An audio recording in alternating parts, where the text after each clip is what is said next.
Now, just a couple of days ago, it was announced the WNBA Players Union had voted to authorize a strike against the NBA owners. I just say NBA owners because every team is owned by an NBA owner except for two. All right, and they're trying to get one of those to an NBA owner, which is the Houston Rockets owner. And they announced that they brave, stunning, and courageously would authorize a strike. The WNBA Players Association has officially approved a strike, and many sports fans are shocked. This situation is very different from most labor disputes.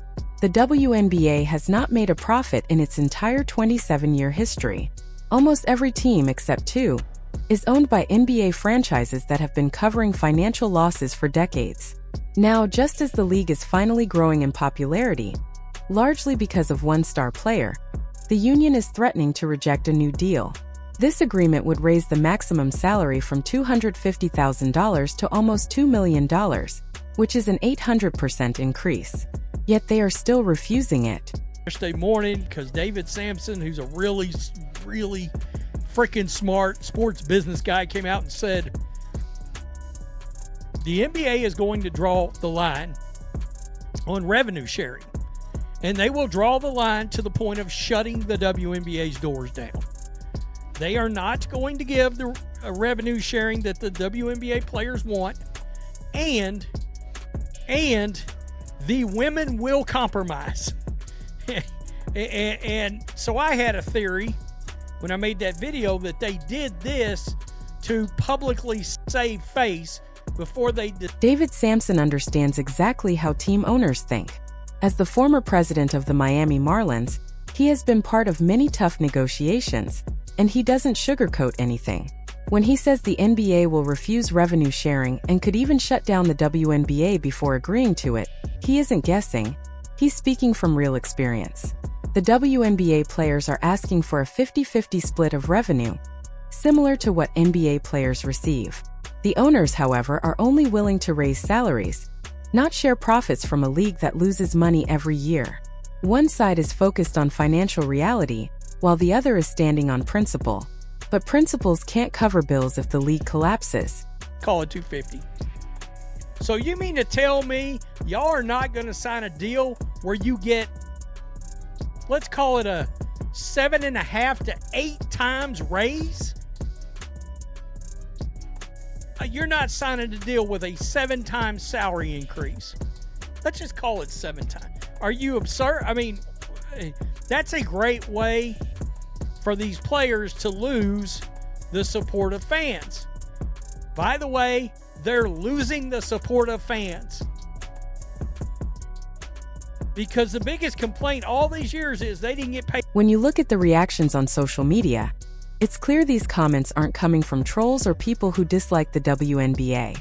Many of them are longtime supporters who have cheered for the league and genuinely want it to succeed. Yet even they are calling the players clowns and saying the union's leadership looks foolish. Some fans are even noting that a few players, who own stakes in other leagues, might actually profit if the WNBA were to collapse. These reactions aren't rooted in sexism. They're coming from people who watched the league struggle for nearly 3 decades, finally saw real progress in 2024, and now feel frustrated seeing that momentum being put at risk.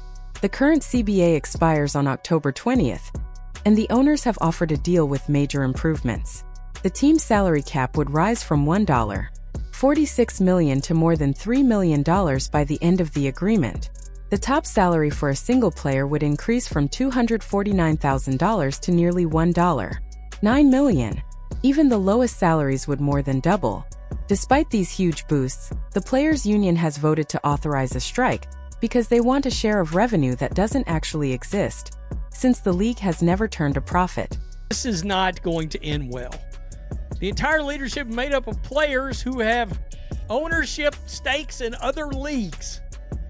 And it's beneficial for them to kill the WNBA. When are the rest of the players going to boot them out of their roles? Embarrassing as F. I still don't get it. I still don't get it. How that could be happening. I will stop watching the WNBA cold turkey Like how I left my first wife. Don't mess this up.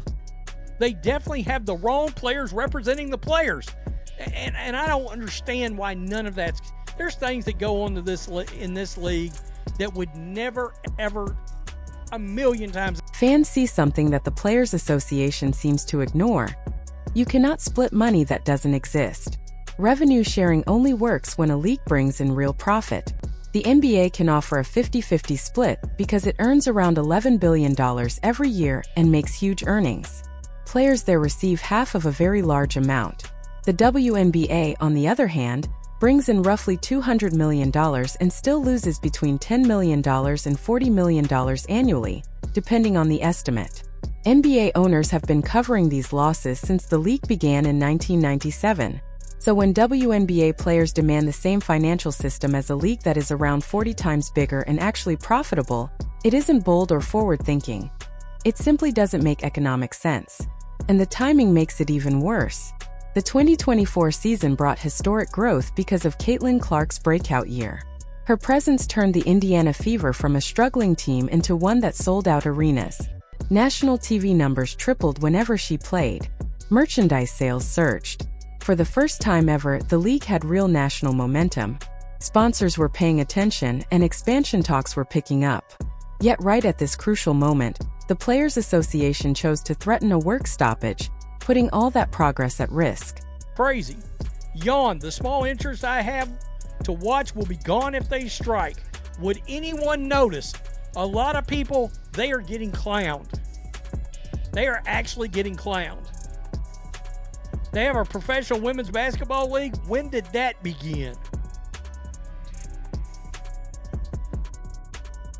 The fan base is still not invested enough to sustain the league if they strike. No. I mean, it's crazy.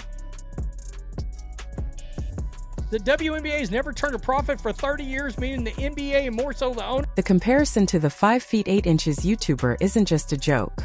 It comes from a real moment that went viral, where a WNBA all-star had trouble playing against an amateur creator. When casual viewers see that clip and then hear those same athletes ask for NBA-level pay, the gap between performance and expectations becomes hard for the public to overlook. Whether it's a fair comparison or not, this is the image problem the league is dealing with, and voting for a strike only makes that perception worse. It strengthens the belief that the league wants top-tier pay without first building long-term financial success. The Players Association, led by Nneka Agwamike, has been outspoken about equal compensation. But what type of equality are they asking for? The NBA earns around $45 per viewer, while the WNBA brings in about $3 per viewer. NBA teams regularly pack 20,000-seat arenas with expensive tickets for 82 games a year. WNBA teams play in smaller buildings, charge far less, and have only a 40-game schedule. The economic realities are completely different.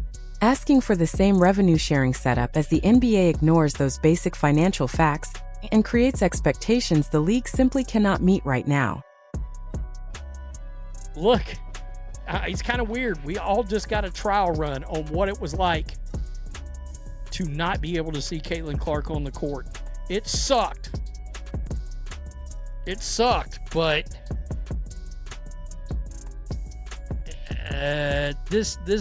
these players haven't done enough as of yet. They haven't. I mean, it's crazy. They just saved the owners money. Go ahead and strike and do a clean out. Play with your rookie contracts and ask anyone overseas if they want to play and anyone else who wants to play. Just clean house. You know. Here's the part almost no one is discussing. The owners have a powerful backup plan. Replacement players are a real possibility.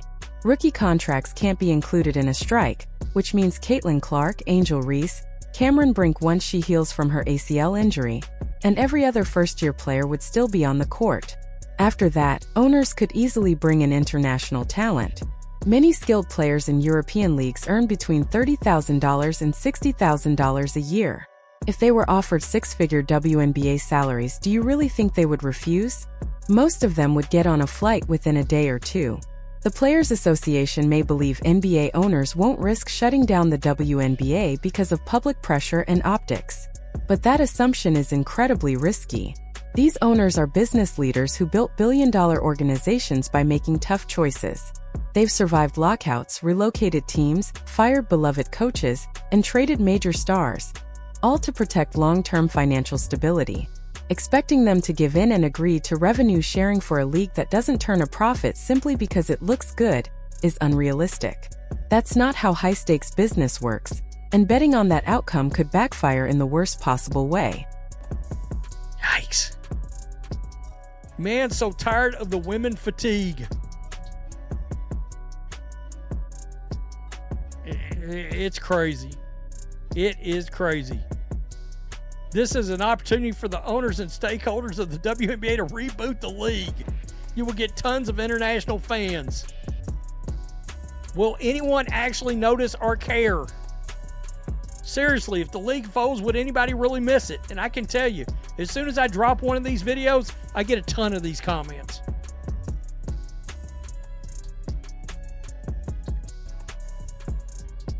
That comment about women fatigue isn't coming from someone who dislikes women's sports.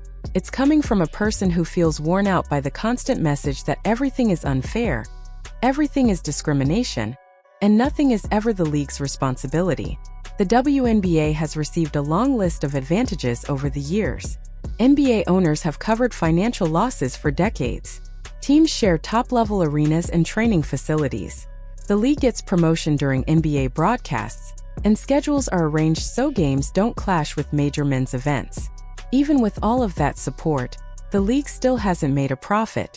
At some point, the discussion needs to shift from what the league deserves to what it has actually earned. Players point to higher attendance and growing viewership as evidence they should receive more money. That growth is real, but one strong season after more than 2 decades of financial struggle doesn't erase the long-term losses. It doesn't magically fix the business model. What it does show is that the league is finally moving forward. And that's exactly why the players might want to accept the large pay increases currently on the table, continue proving they can maintain this success, and then negotiate again from a truly stronger position in the next CBA cycle. I mean, they're playing with fire. All right? They're playing with fire. A lot of people was supporting them for the most part on getting the salary. It's the revenue sharing where people are like... The word draconian is what really stands out in this whole situation. The Players Association used that word to describe the current structure of the WNBA. That's the term they chose, draconian. But when you look closely at everything the league has done to keep women's basketball alive in the United States, the word feels completely out of place. The WNBA has survived for 27 years, only because NBA owners have poured tens of millions of dollars into it every season. They have covered losses year after year, provided shared arenas, supported promotional efforts, and continued increasing salaries even though the league has never been profitable. Charter flights were recently approved. Players get benefits that many women's leagues overseas can only dream about. And yet, the union still calls the system draconian. That choice of language shows just how far the union leadership is from understanding the financial truth of the league. Because here's what actual draconian looks like. The league shuts down. Everyone loses their jobs. Women's professional basketball disappears again, just like it did when the ABL failed in 1998. That is what a harsh, unforgiving outcome truly is. Not a league offering raises that multiply salaries 8 times over while still losing money every season. Calling the offer unfair is like winning the lottery and complaining that the prize should have been bigger.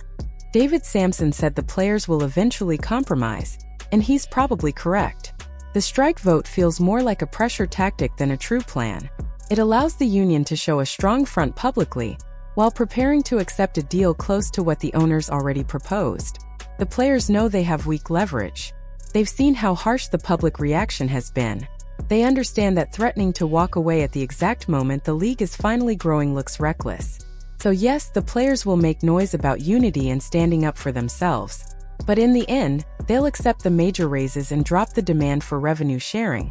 Because deep down they know that asking for revenue from a league that has none is simply unrealistic. But the real damage has already been done. Fan support has taken a major hit at the worst possible moment. Those comments online aren't rare outbursts. They reflect how most people feel right now. Fans who were excited about the league's growth now say they wouldn't care if the WNBA disappeared tomorrow. People who plan to buy tickets are rethinking it. Businesses that were considering partnerships are likely questioning whether they want to invest in a league whose players seem willing to sabotage their own success. And for what? For a symbolic fight about equality. One that ignores the realities of the business. The players had everything working in their favor. Viewership was up. More people were talking about the league than ever before. Owners were ready to offer massive raises. Expansion was being discussed. New media deals were on the way. All they needed to do was ride the momentum forward, keep building, and set themselves up for an even stronger negotiation in a few years, when the league might finally be making money. Instead, they decided to push back now, over a demand that cannot be met. And they did it at the exact moment casual fans had begun to care.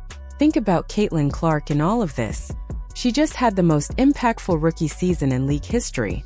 She brought millions of new viewers, filled arenas, sold merchandise, and revived the Indiana Fever's relevance.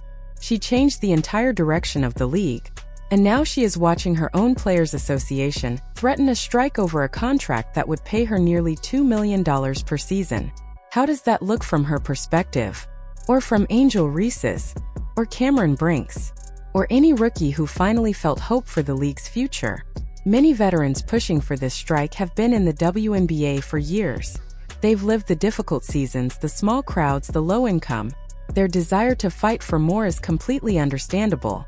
But the timing is disastrous. They are letting their frustrations overshadow the opportunity that is right in front of them. Owners know this. They know fans are frustrated with the players, not with the league. They know the union can't afford a real strike. So they will wait. They might add a few perks. But they will not agree to revenue sharing when the numbers simply do not add up. And even after the deal is eventually signed, the relationship between players and fans will need repair. Because when fans believe players are being unreasonable, they walk away. They stop watching. They stop buying jerseys. They stop caring. In a league still trying to survive, losing even a portion of that new audience could be devastating. So the real question is this: was it worth it? Was authorizing a strike in a league that loses money every season worth the fallout? Worth the risk of losing fans? Worth the possibility of the league shutting down? Most fans would say no. Take the huge raise, build the business, and fight for revenue sharing later when there is actually revenue to share. What do you think happens next? Will the players back down, or will they really risk everything?